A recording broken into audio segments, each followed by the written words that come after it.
think this is a really under underexplored topic. I think the awareness is coming out a little bit more, especially in the ketogenic and low carbohydrate space. I see people talking about it a little bit more, but it's like you and I were talking offline. I've seen stats that it's up to 1 in 10 women have this, which would mean like, I don't know, 16, 17 million women, right, would be diagnosed with this and are left undiagnosed. Is that true? Yeah. And there are different stages of the disease, and most women who do get diagnosed aren't diagnosed till age 48. And a lot of time they're in stage 3 at that point. And most women just go on with life not knowing and blaming themselves for the lack of success in losing weight, because they don't know that they have this disorder. But it's super common. I mean, I walk around and I see women all the time and I'm like, oh, she's got lipedema. Oh, she definitely has lipedema. And some it's like, I'm not sure if that's lipedema or obesity or a combination, but I can look at it and see it. But I had symptoms since very early on. And, I had so many struggles in trying to lose weight and be fit. My goal was to get fit, and I tried everything and nothing was working. And when I would go to doctors or, the fitness instructors or personal trainers or nutritionists, the blame was always put on me. And, that wasn't fair. There was a disorder and it happens to be very common. It's just that people don't know about it and they need to know about it, because getting diagnosed early is crucial in managing it. Because if you don't know you have it, it can progress rapidly. Interesting. Wow. Well, I'm so grateful for your journey and for your willingness to share the message. You started your website, which has a wonderful blog, which tells the story from, you're right, like a very young age. So why don't we start there with, Yeah. in hindsight, looking back at your childhood, especially, did you know that something was different about you, something was wrong, or did you just, I don't know, did you not realize that something was wrong, I guess? I did. I realized something was wrong maybe around age 10. It could have been a little bit earlier. I don't remember. But my mom, for example, she would often comment on my bubble butt. And she would also talk about her great legs and that I didn't inherit them. I had step siblings that were very, very thin. And I was actually pretty average kid. I was not overweight at all, but they called me fat. And it's because the hip and upper thigh area of my body was fuller than most kids. And then I would get a little bit of kind of fat in the armpit area, but I would have like really skinny arms and, flat stomach and not obese at all. So I noticed that looking at some of my photos at age 10, I can see it now. And back then I felt it and I became self-conscious because of my step siblings. But I believe that was the early stages because that's where my lipedema started, was in my hips and upper thighs.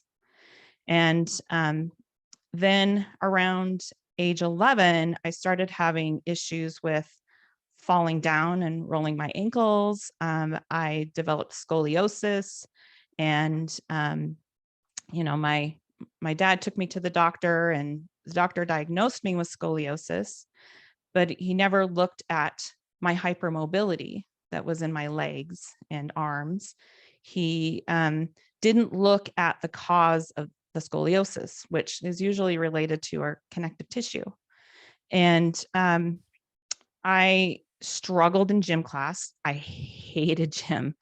I just, by age 11, like, running hurt. I was always falling. I just could not do sit-ups and push-ups, no matter how much I tried. And so I was getting a D in gym class. My gym teachers would always yell at me, and personal trainers throughout my life too, like, Angela, stop locking your legs. And I'm like, I'm just standing. Like, didn't understand what they meant by that. But my doctor who diagnosed me with lipedema found that at least 60% of her patients that have lipedema are also hypermobile. And I believe she mentioned a doctor in Germany found at least 80% of his lipedema patients are hypermobile. So Interesting. there's a connection there. Hmm. Not to say that all people who are hypermobile will get lipedema, but lipedema is considered a loose connective tissue disorder, where EDS is a connective tissue disorder, and Interesting. they're co-conditions.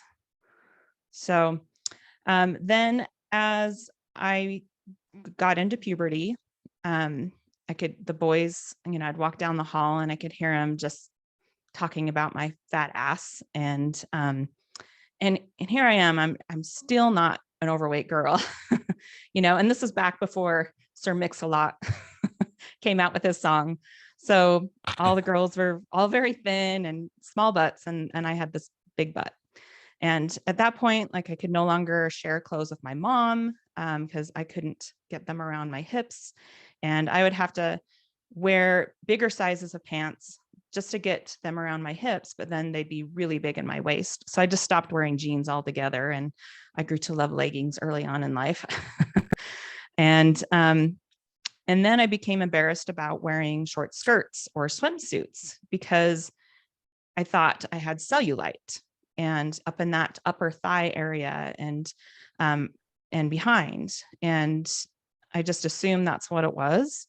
And I got a gym membership when I was 16. I really tried to focus on eating healthy. I had gotten a job at McDonald's and asked the thin manager, like, how do you stay thin working here? Because, we got discounted food. She's like, oh, I have a gym membership. I also keep under 20 grams of fat a day, and I don't eat the French fries. And I'm like, okay, well, I don't really like the French fries anyway, so I'll just make sure I don't touch them. I'll stay under 20 grams of fat a day, which was not very smart. And went to the gym, and it really didn't make a difference in losing any of the weight in my legs. It helped in other areas, but it just continued to be a struggle. And then around age 19, I lived in this apartment briefly before I was getting married, and there was so many bugs. It was so gross. And I slept with a can of Raid on my nightstand and was spraying it constantly in my room, which is super unhealthy to do. And Right. I didn't know. We had Raid at home when I was a kid, and my mom used it in the house all the time. And, I had no idea how that was going to affect me. But my weight ballooned up that year. I think I gained at least 35 pounds. And then my doctor put me on Fen-Phen. And that's when Fen-Phen was legal. And I only used it for a few months. It totally disabled my appetite. I'd forget to eat and gave me tons of energy. So I cleaned the house. And, I was taken off of it because the drug became illegal. And I didn't have any of the heart difficulties that they say caused in some women. But I was just I going to never, say, I was going to ask if you recalled exactly why it got taken off. I can't remember. It was heart um, stuff. yeah, it was heart problems that it was causing, because I had to have an echocardiogram to make sure that my heart was okay. Hmm. And but yeah, I was only on it for a few months, and it was just that last 10 pounds I didn't get to lose. But then from there, I had moved in to a house where we didn't have a landscaped yard. And so I was always out trying to keep the weeds out. So I went out with Roundup every day and was spraying it. And during this time, I went through major chronic fatigue issues and insomnia issues. Like, I couldn't fall asleep till maybe around 1 a.m. And then I couldn't get up for work, and it was a struggle. And taking a shower was exhausting, and I'd have to sit down to do my makeup. And then I couldn't even drive myself to work. So my first husband at the time, he would always have to drive me and drop me off, because if I drove, it's just the hum of the road, and 15 minutes would knock me out, and it was dangerous. So he drove me to and from work, which was okay. My work was on the way to his. And then I started developing lipoma in my arm, and it was painful. And had gone to the doctor, and he assumed that maybe it was an cyst or an infection, and put me on antibiotics. And I was on them for months. Wow. And that destroyed my gut. And I eventually just moved away from that house, wasn't using the Roundup, and it ended up getting better. But I still had problems with sleep. getting up in the morning, and then just my weight was a constant battle. And I ended up in my 20s, my immune system was beaten down. I would catch like cold after cold after cold. It seemed like I was just sick all the time. My friend called me a hypochondriac, but I mean, I was really sick. And I would get bronchitis at least 4 times a year and be put on antibiotics. Strep, the flu, I would just catch everything. And I went to my doctor and I said, I'm gaining weight because I'm sick all the time, so I can't work out.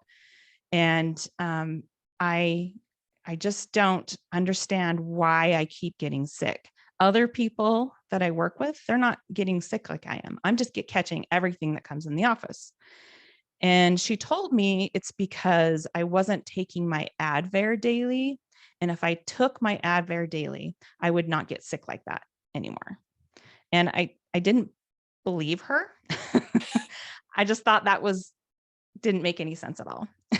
You didn't think you were Advair deficient? Yes.